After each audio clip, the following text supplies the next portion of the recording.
Hey guys, I am here for part 1 of Put It in the River, and my connection wasn't letting me be great, so that's why I'm a couple minutes late. So I'm going to just say this now: if I get cut off, just hold on for me because I'm not going anywhere. I know sometimes when you close the video that it makes you restart it. So if something happens to my connection, fear not, I'm not leaving. Hey sissy, what's up? Y'all go follow my sister Bianca Patterson. She's amazing, and I would love for you to follow her. I see my mom just got on. Make sure you go follow Miss Cora Jakes Coleman. Hey Kenyatta, what's up guys? I'll give people just a second to jump on. Go ahead and share so everyone can get a word today. We are going to talk about putting it in the river. And some of you, I'm sure, are like, girl, what are you talking about? Put it in the river. What does that mean? But there are some things we need to put in the river. Hey, Mama. What's up, Tiffany? How are you? So I want to start by saying that this weekend was amazing. I had the pleasure of being a part of a Chicago summit led by Dr. Galena White, and it filled me up. The theme for the summit was called Ministry and Industry, and so that idea had my wheels turning, because that's a heavy topic. And I often get a lot of people that ask me, you know, how do you combine the two? Like, how do you do both? I happen to be somebody that is in ministry, and I'm in the hospitality industry, so I do have both. And so people often ask me, how do you do both? How do you find time for both? Or some people feel, you know, I'm not called to the pulpit. And so how do I have ministry be a part of my industry, whatever my industry is? And so the first thing that I want to say before I really even get started is that you have to remember that ministry is every day. It's how you live, it's how you walk, it's how you look, it's what you say, it's where you go. All of that is ministry. So some of us are called to the pulpit, some of us are not. Some of us are called to different platforms, some of us are not. But something that you have to understand is, as the body, we all have a function, we all have a purpose, we all have a place. And so ministry should go with you. Hi, Marquita. Thank you for being a first timer. Hi, Jacob. How are you? So I want to encourage all of you, no matter the platform, no matter the business, no matter the industry, I want to encourage all of you to remember that very important point. To remember that ministry and industry, they are synonymous. That, like you said, church ministry is everything and it's everywhere. So I started to study Moses. And Moses has been on my spirit. He's been in my heart, been on my mind. And I have really got a word as it relates to Moses and as it relates to this topic. So it comes from Exodus. Exodus, the first chapter. Hi, Marquita. Exodus, the first chapter. So if you have your Bibles, feel free to follow along with me, and I'll give you just a little bit of background. We know that Moses' story, it starts off, it takes place in Egypt. And so I want to let you know that Egypt was an industry machine, okay? It still is. Egypt is known for everything that it produces, for the work that it does. To this day, textile, beauty, oil, it does so much. And even back then, it was known for its industry. It was known for being that workforce. It was known for all of these things. And so I want to kind of get your mind spinning on that. Just recognizing what kind of place Egypt was as we go to the beginning of this story. So I'm going to read to you Exodus. I'm going from the first chapter, and I'm starting with verse 7. And it says, "But the Israelites were exceedingly fruitful. They multiplied greatly, increased in numbers, and became so numerous that the land was filled with them." This is after the time of Joseph. "Then a new king, to whom Joseph meant nothing, came to power in Egypt. Look, he said to his people, the Israelites have become far too numerous for us. Come, we must deal shrewdly with them, or they will become even more numerous. And if war breaks out, we'll join our enemies, fight against us, and leave the country. So they put slave masters over them to oppress them with forced labor, and they built Pithom and Ramesses as store cities for Pharaoh. But the more they were oppressed, the more they multiplied and spread. So the Egyptians came to dread the Israelites and worked them ruthlessly.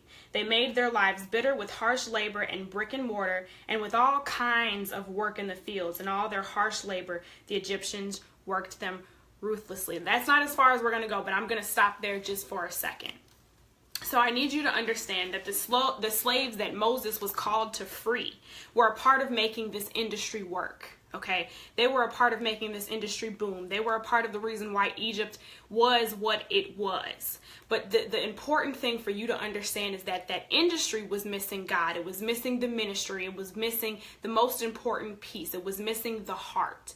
And because it was doing that, God knew that it had to change. Way back in Genesis 2:15, when we look at the first man ever created and what he was assigned and the labor that he had to do, God laid a law for how we are to work. He laid a law for how he wanted industry to be. And so at this point in time, industry was not what it was to be. There was no ministry in the industry. God was not a part of this. So he knew that things had to change. Okay? We see God's presence and his promise in the details, in the fact that it was booming, in the fact that there were so many people. Remember that he made a promise to Abraham. He made a promise to Isaac. He made a promise to Joseph. He made a promise to these men. And so we see the fulfillment of this promise. Okay? And it says that the people multiplied. The more they were oppressed, the more they multiplied. And that's good news for some of you, because sometimes we don't think that God is there. We don't think that he sees the oppression. We don't think that he sees the treatment. We don't think that he sees the things that are happening to us that are difficult. We're in our jobs, we're on our jobs, and we're being treated a certain type of way, right? God is there. He sees. And so right here, this is showing that. It says that for every ounce of oppression that came, there was more production of people. And this was the thing that they feared.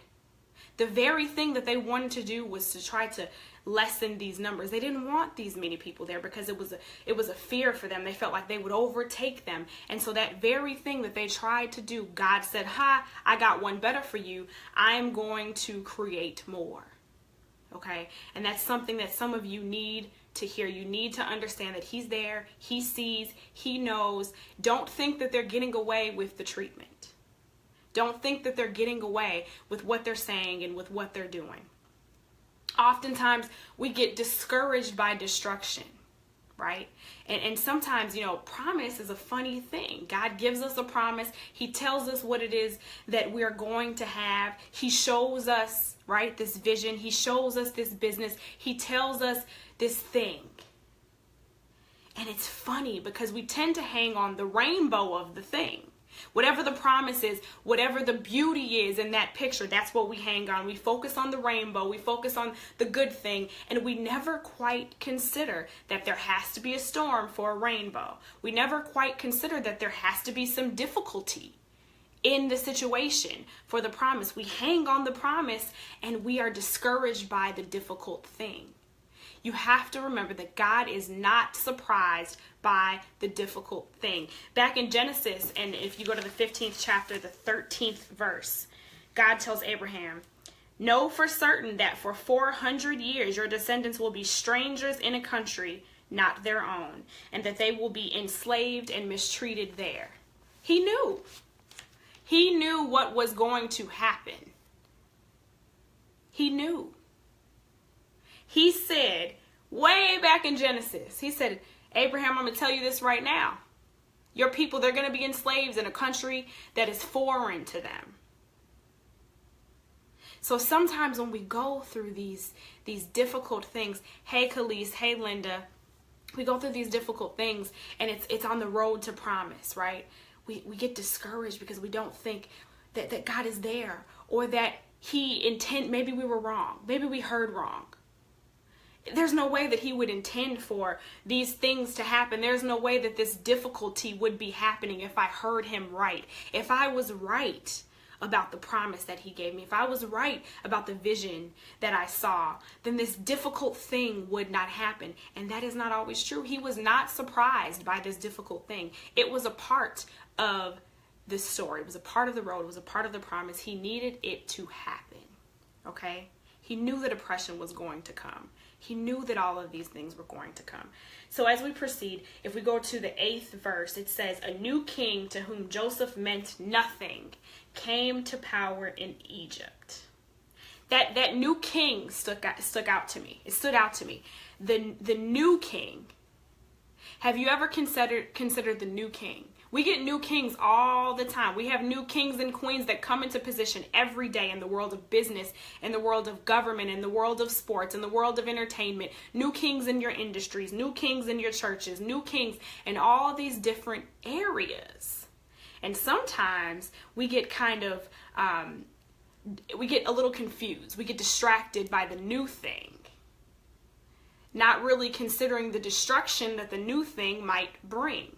Okay, so this new king comes into power, and it's the new king that comes on the scene, and he changes a lot, and it's not for the good. He makes things even worse. Now, I want to encourage you guys, before I go a little bit further, as I'm talking about ministry, and I'm talking about industry, and we're talking about business, and we're talking about jobs. Some of you are in positions right now, today, that God doesn't want you in. Because like I said at the beginning of this video, he has an intention for work. He has an intention for how you are to labor. Oppression is not something he wanted. That's what we see in this story. That's why he had the plan to free the people. He didn't want oppression. Check where you are. You have every right. You have every right to find something new. There's a certain way that he wanted you to work. There's a certain way that he wanted you to labor. Okay? So this new king comes to power, and it gets me to thinking, check the head. Who is the king? Who is the king that happens to be sitting on the throne of your business? Who is the boss at your job? Who is that person? Check the head. What's interesting is that after it tells us that there's this new king, it goes right down to verse 10. And actually in the King James Version, it says that the king says, come on, let us deal wisely with them. So this new king thinks that he is using wisdom. Are you checking the head? Thank you, Sissy Janine. Are you checking the head?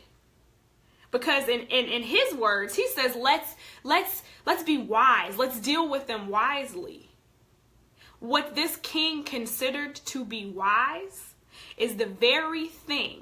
It's the very thing that caused the fight in that land. He thought that because they were multiplying that it would be wise. His fear is really what it was. His fear told him, we've got to get rid of these people. But what he cites as wisdom is the exact policy that caused the downfall and ruin of Egypt. Does your idea of wisdom and your head's idea of wisdom align with God's idea of wisdom? What kind of wisdom are you listening to? What kind of wisdom are you following? What kind of wisdom is leading you? This king, this Pharaoh said, this is what we should do. I'm speaking wisely. This is my wisdom. And his wisdom caused destruction. The leadership that he had caused destruction. The thing that he thought was intelligent, his idea, it caused destruction. So we go forward and we go to verse 11 and it says, so they put slave masters over them to oppress them with forced labor. Remember what I said about that labor. And they built Pithom and Ramesses as store cities for Pharaoh.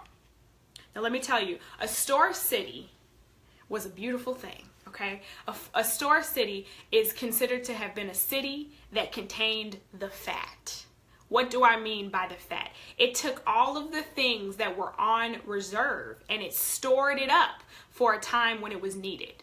So all of the extra grain and the extra oil, it took all of the things that they would need and it stored it up, right? And so it would keep these things so that when a lean year came, when a famine came, when they were low on funds, when they were low on resources, they had it stored up in the city. That's like a city of riches. It was a storage facility that kept the excess. It kept the fat. And the idea of this store city and us now knowing, what this city was about and the labor that it had and all of that, this idea of a store city, it reminds me to always kind of look at what might look good on the outside and truly consider if it's what you think. Some of us, we have these companies we're working for and it looks shiny and it looks great and we have these things that we're in that we've situated ourselves in and it's like a city of riches to us. It looks like it's amazing. It looks great on the outside. It's holding the excess. It's holding the fat. It can't be bad. It has to be good. It was created for the lean times, right? And so we look at these things, never recognizing, never understanding, never really realizing that it's actually wicked. This store city was a wicked city. It was a wicked city that was created to do good. And on the outside, it probably looked like it was, but it wasn't. Because the labor that was going on inside of that city, the lack of ministry that was going on inside of that industry, made that store city horrible. Are you sitting inside of a store city that looks good on the outside, but it's wicked on the inside? Are you sitting inside of a company that looks amazing, that you thought was great on the outside, but when you got there on the inside, you realized how wicked it really was? You realized what the problem really was. Don't deny it. All excess isn't good. All fat isn't good. All things that glitter are not gold. Right? We've been told that before. That's what this store city shows us. So we move forward and it says that, but the more they were oppressed, they multiplied and spread. We saw that. And we go to 13, it says, and they worked them ruthlessly. They made their lives bitter with harsh labor and brick and mortar and with all kinds of work in the fields and all harsh labor. The Egyptians worked them ruthlessly. Then it says, the king of Egypt said to the Hebrew midwives, whose names were Shiphrah and Puah.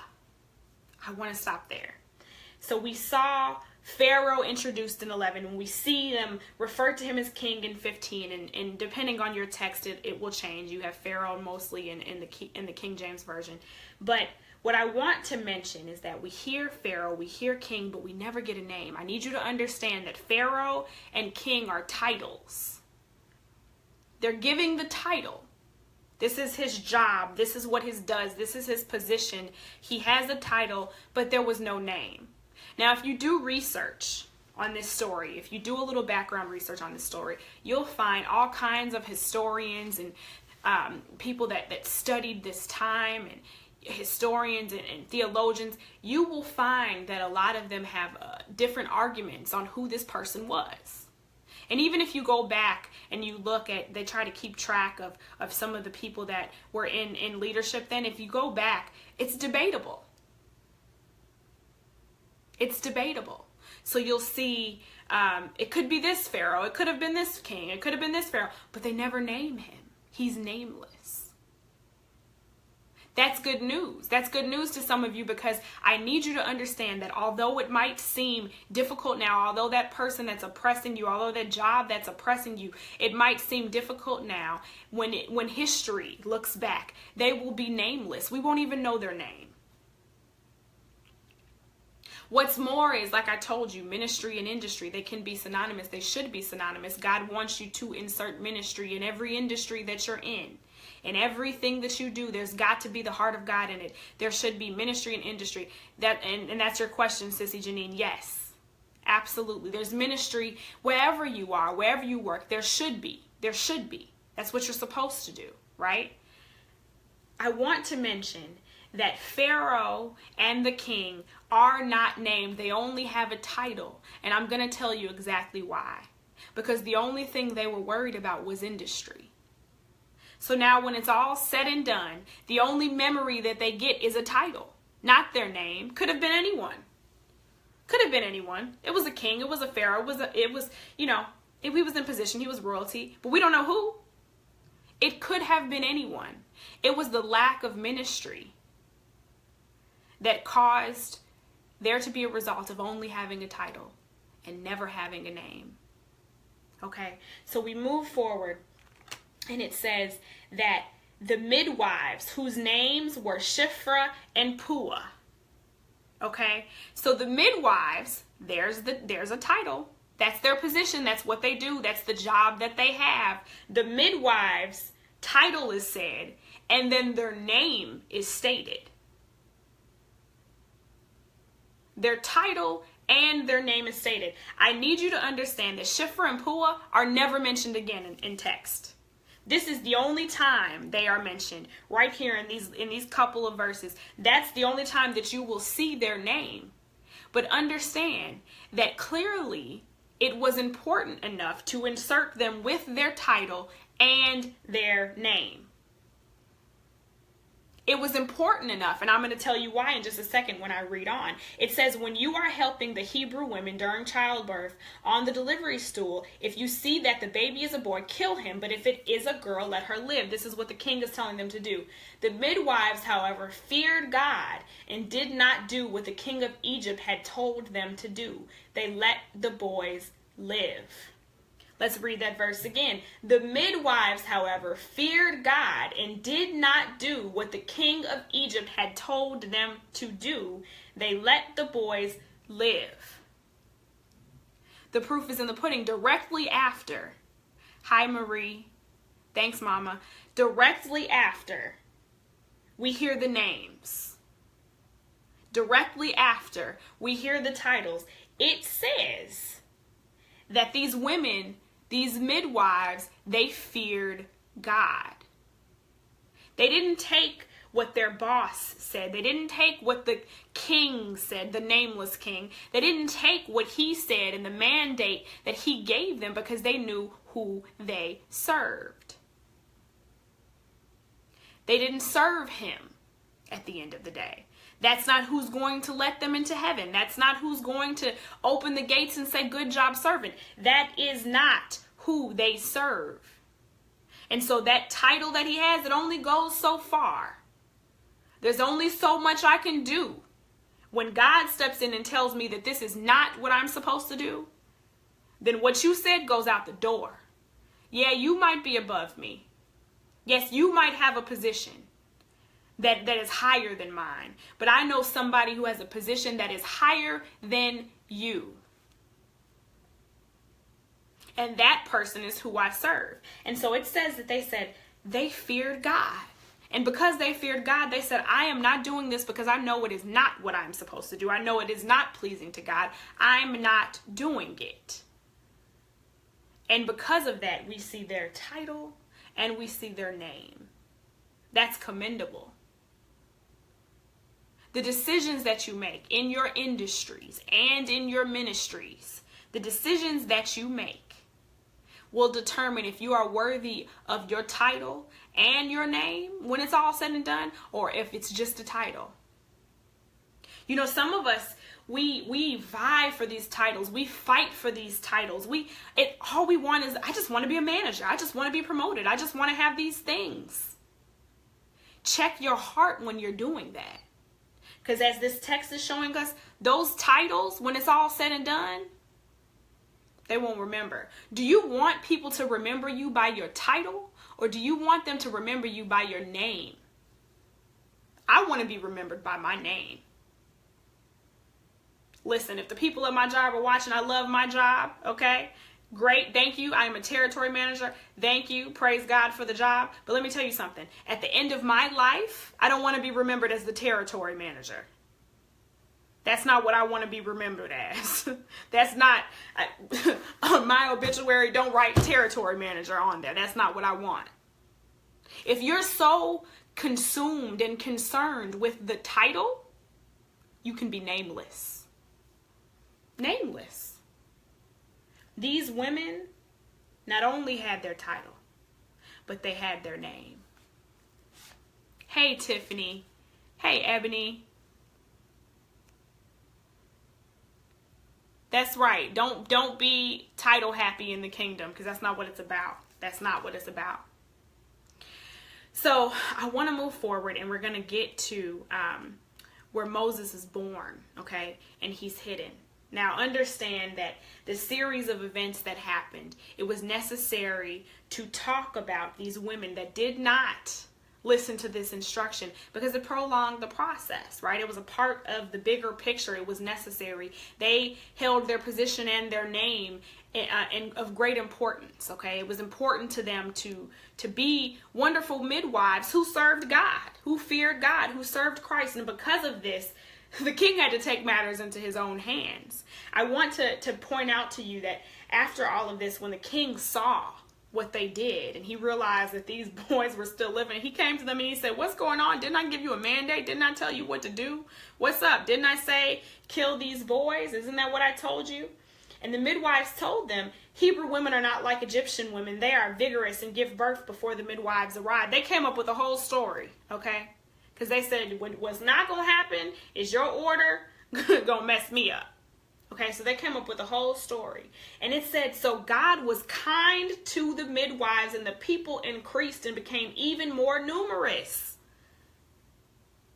Their faithfulness to God, to the only boss that mattered, gave them a seat in our history book, in our #1 history book, but it also gave them favor in the eyes of their Savior. It gave them favor in the eyes of their Savior because they did what God wanted them to do. It says that the people were increased. That's right, baby. Obedience is better than sacrifice. The people were increased. And isn't it funny that the very thing that was in danger, families, the ability to multiply, because people were afraid now. I can't have boys. The very thing that was a fear, it was scary, it was what people probably wanted but couldn't get. That very thing is what it says God blessed them with. They both got families of their own. And back in that time, that was for a woman to be able to produce. That was huge. It was a huge thing to them. It was what they longed for. It was what they prayed for. It was what they wanted. We see so many barren women throughout the history of the Bible. These women were blessed because they listened. It says that they got families. They were blessed for their obedience. Okay. So it says, then Pharaoh gave this order to all his people. Every Hebrew boy that is born, you must throw it into the Nile, but let every girl live. Okay. So now he's like, all right, this is what I'm going to do. Since you didn't want to listen, I'm going to get rid of these boys. That's what I got to do now. And so next we see Moses be born. Okay, we go into the 2nd chapter, and it says, now a man of the tribe of Levi married a Levite woman, and she became pregnant and gave birth to a son. When she saw that he was a fine child, she hid him for 3 months. But when she could hide him no longer, she got a papyrus basket for him and coated it with tar and pitch. Then she placed the child in it and put it among the reeds along the bank of the Nile. His sister stood at a distance to see what would happen to him. Okay, so those of us that know this story, that have studied the story before, that have read this story, we know that Moses was the solution to the problem that was going on in Egypt, okay? We know that he was called to be the solution. He was called to make sure that everything that God intended for that people ended up happening. He was called to free them. We know that he was the solution, okay? But what's interesting is that from this point and moving forward, we see the solution go through a process. I need you to understand that your solution has to go through a process. In order for him to take his place in the industry, There was a process that he had to go through. There was a system that he had to go through. There was a preparation situation that had to happen. Understand that your solution is on its way. That yes, it's going to happen, but there is a process. There's a process to it. Now, what's super interesting to me is that in chapter 2, in 1 through 3, it tells us that Moses was born and then he was hidden for 3 months. So those of you, I don't want you to just take it literally. I want you to really think about every area of your life. When you birth something, if you're birthing a business, those of you that are applying this to the industries or the businesses, when you're birthing something, a spiritual thing, a ministry, a church, a business, a person, when you're birthing something, there's a separation that has to happen. In this text, we see that this baby had to be hidden. And in this text, we see that that baby had to be hidden, not just for the baby's sake, but for everyone else around it. This mother hid the baby because she knew that there was harm that could happen. If she exposed the baby too soon, there was harm that could happen. She could not expose the baby. Oftentimes, we talk about that exposing of the baby. This isn't the only text that it comes up in. We talk about the exposing of the baby, that you can't always give someone the baby, that you have to be careful, that there are things that can harm the baby. But what we don't often talk about is that how the baby can harm the people. That's one perspective we don't get, but this text gives us that perspective. See, the truth is, she had this baby, but I guarantee you, she didn't tell her whole family that she was hiding it. She couldn't. She didn't even tell everyone that she was intimate with that she was hiding it. Why? Because if she told them that she was hiding it, it would put them in harm. There was a mandate. There was a mandate. All baby boys are to be killed. So in her protecting this baby and her raising this baby and her getting it to the point that she needed to get it to, she could not expose everyone to it. She couldn't even tell everyone what she was doing. Forget even exposing. She couldn't tell people the process that she was taking behind the door. She couldn't tell people the hiding that she was taking behind the door. She couldn't tell people where that baby was, how she was keeping it quiet, what she was teaching it, what she was feeding it, what it was looking like, how it was growing. She could not tell anyone any of those things, because if she told them those things, she would put them in position to be harmed. If they knew and something were to happen and people found out that they knew, and people found out that they had seen this baby, that they had met this baby, that they knew where it was hiding, where they knew where it was growing, they would be in danger.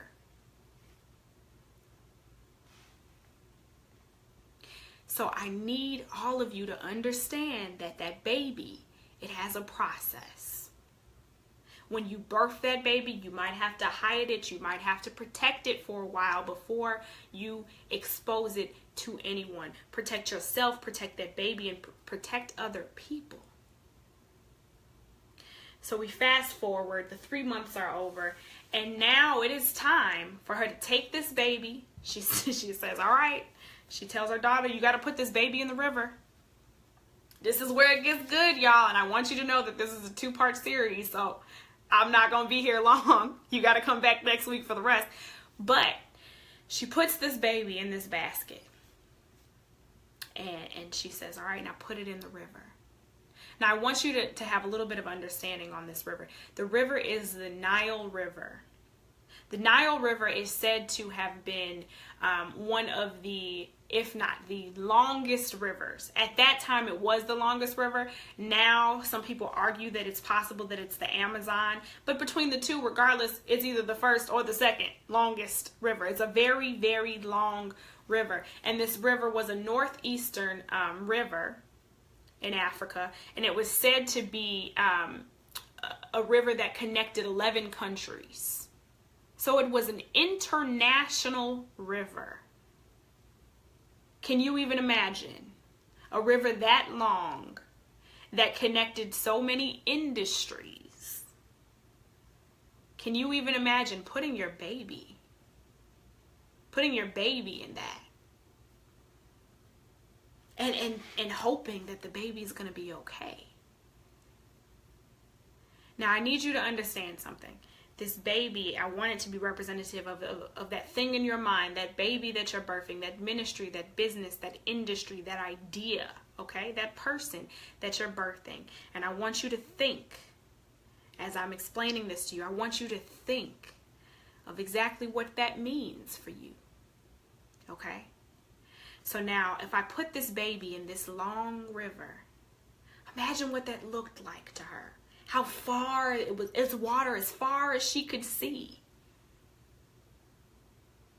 Sometimes the road looks long. Sometimes that process, it looks long. It can be discouraging. You don't know what's going to happen. What if it gets that far? Is it going to go that far? What do I do?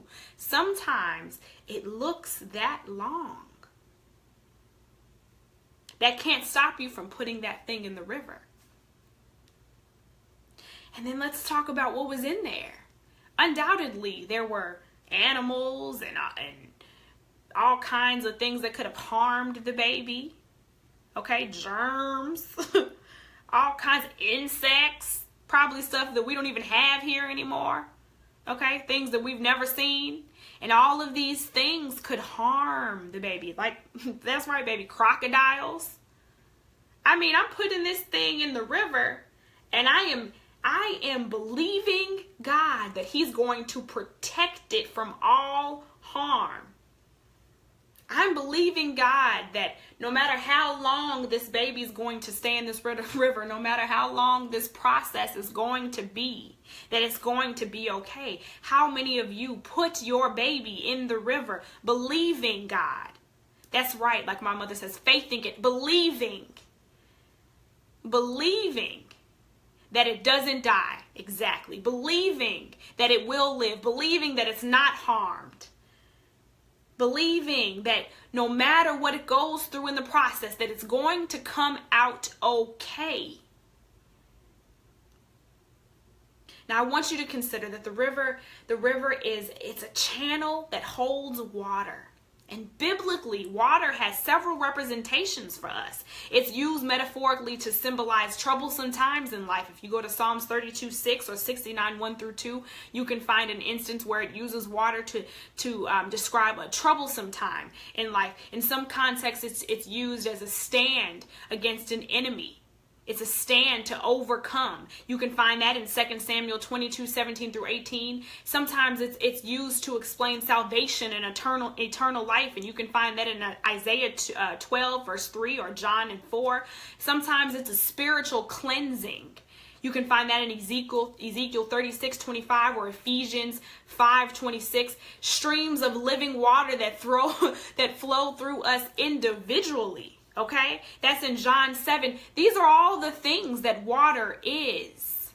These are all the things that this river can represent. Putting your baby in the river might mean putting it into trouble sometimes. It might mean putting it in the road of an enemy, putting it in the way of an enemy.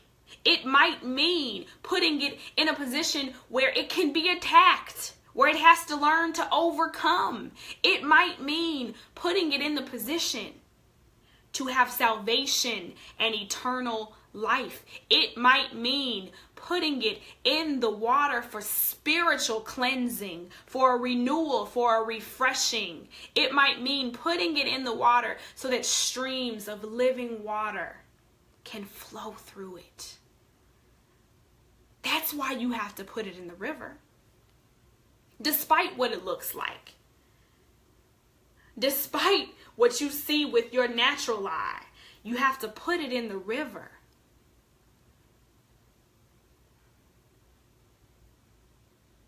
Because there is something in that river that baby needs. There's something in that river that it needs. So this baby gets in the river. And I'm going to be completely honest with you. When I was reading and researching this, I felt like, so industry is Egypt and ministry is Moses. He was carrying the word. He is the one that God chose. He's carrying the word. They had to put the ministry into the river to go through all of these things And guess what? Industry picked it up.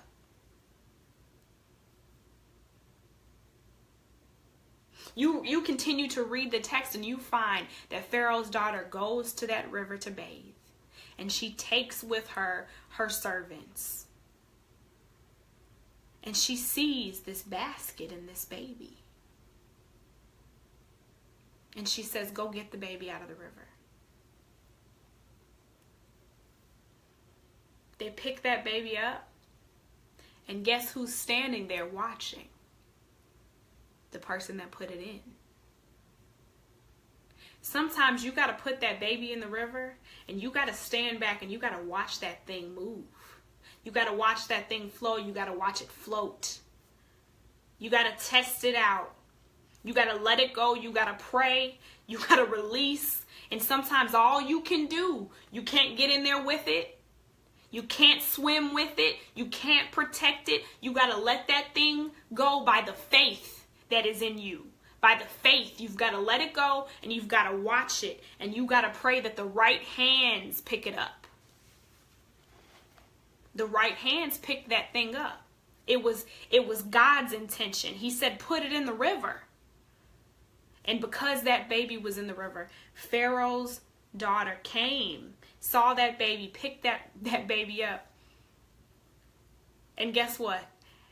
After that, that sister was able to go and she was able to say, hey, I see you got a baby. Did you need somebody to take care of that baby for you? And she went and got her mama. So now, this woman who birthed this baby, who had to put the baby in the river, after protecting it, had to put the baby in the river, she gets to raise it. And guess what she gets? She gets paid to raise it. Scripture says they paid her to raise her son in the kingdom. So she's invited to be in the kingdom. She is invited to be a part of the industry. And she gets to take her position as the mother. And she gets paid to do it. She's paid to do it. I have to say to you that putting the baby in the water will enable it to grow to such a point of familiarity. Oh, this is big, y'all. Catch this. That it will be able to later identify when and how to control the rise of the water so that it can perhaps calm it, part it, and lead others to walk right through it. There is no mistake that this baby was put in the river, and this same baby we end up seeing rising to part one. He was familiar with the river. Because at a young age, he had to be put in the river. Because at a young age, somebody said, put that baby in the river and have faith that God will do the rest. He was familiar with the river. And because he was familiar with the river, when the water came up high, when the water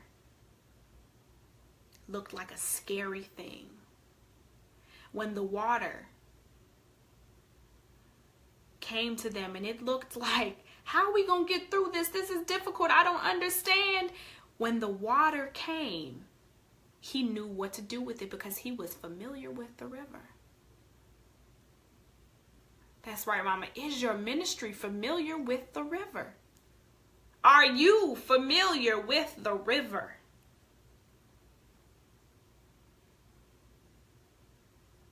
So part 2 is going to be on a whole nother level.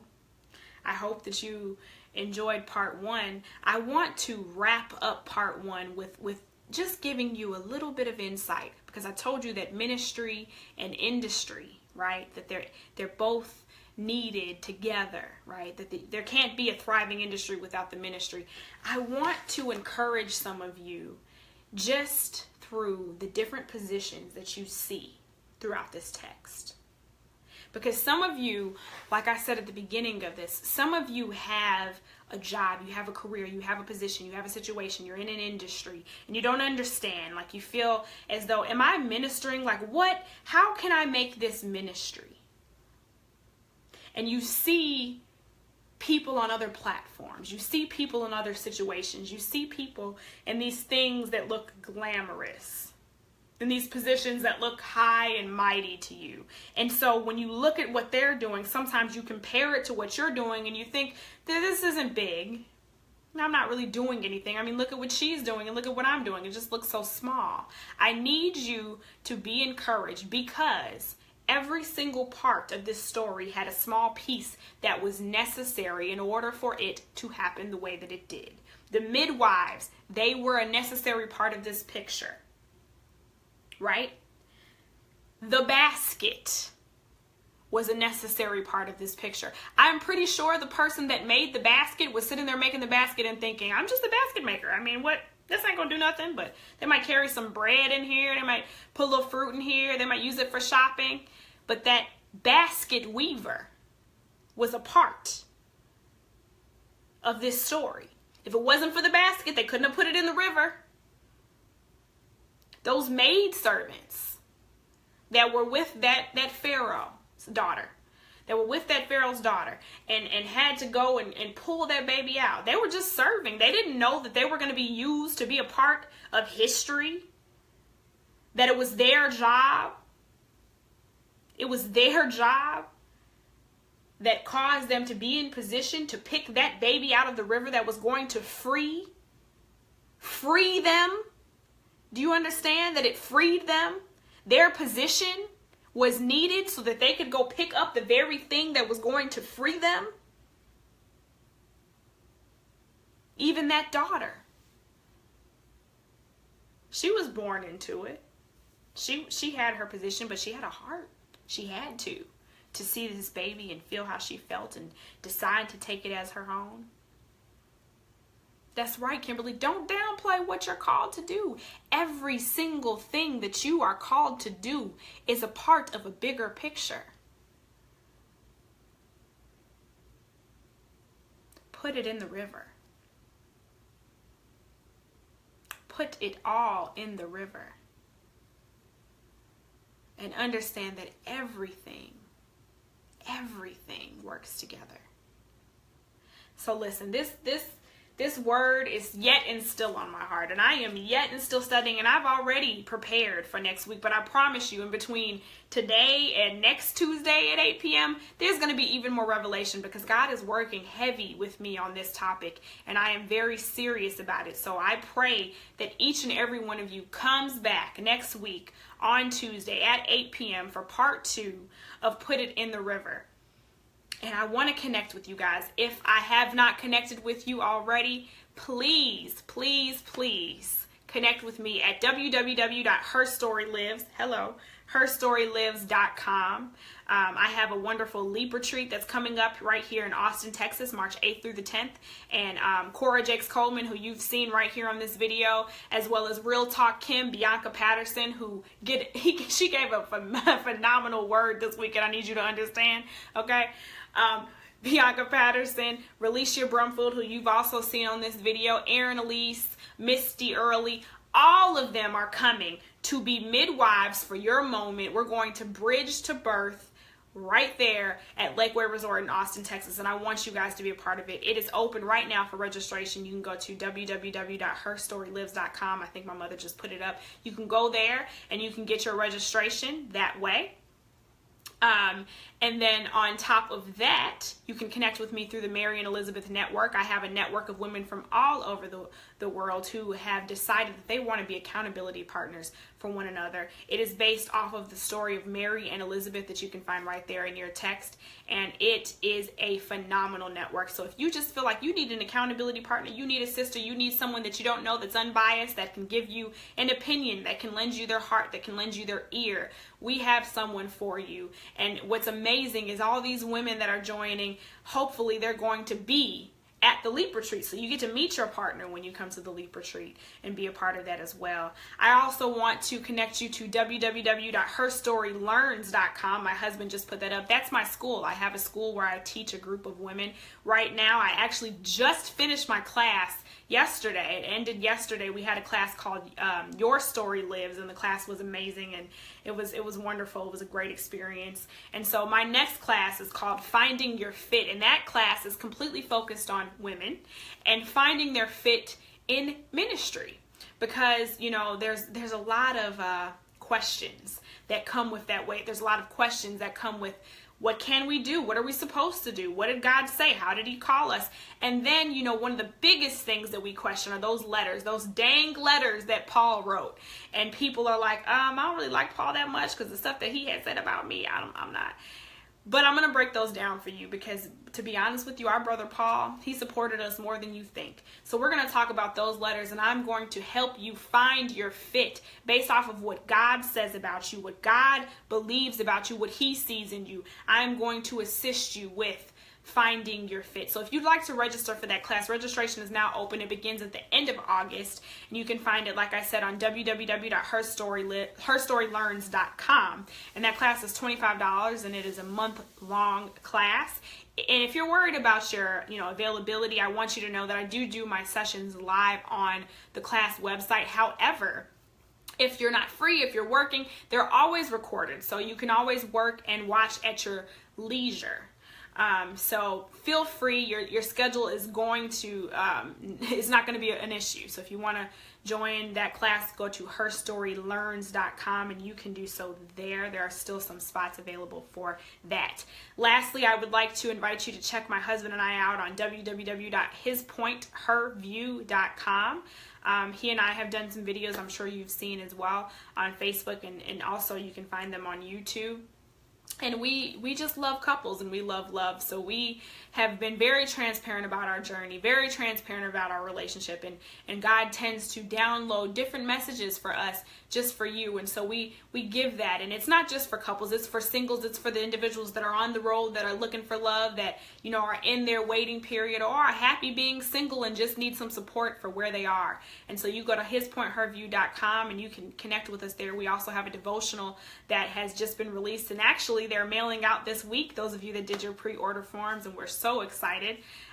The book is called We Are One, and it's a 40-day devotional challenge. If you have not ordered your book, you can do so via Amazon for Kindle, or you can go to our website, hispointherview.com, and you can order the book there as well. I am so honored and humbled that you would come on and that you would join me and be able to, kind of discuss with me and be here. What'd you say, babe? Literally live literally live the lessons he gives so we can share and help others. That's right. That's exactly what we do, like my husband said. And go follow my husband, Rachel Burnside. Before I get off, I have to tell you, if you're in the Austin area, we do have a church. It's called Growing Grace Church of Austin, and we invite you to come out and fellowship and worship with us. We have a service that is going to be this Sunday, August 6th, and it's a unity service. And actually, my husband and I will be standing next to each other as one, like our devotional says, and we're going to be preaching together. We're going to share the sermon. So if you live in the Pflugerville, Round Rock, Austin, whatever, if you want to drive, come on down and meet us. All of the information for that is on my Facebook page, as well as the Growing Grace Church of Austin Facebook page. Listen, I'm praying for you. I am so grateful and thankful to have been able to be a part of your evening tonight, and I will see you again next week.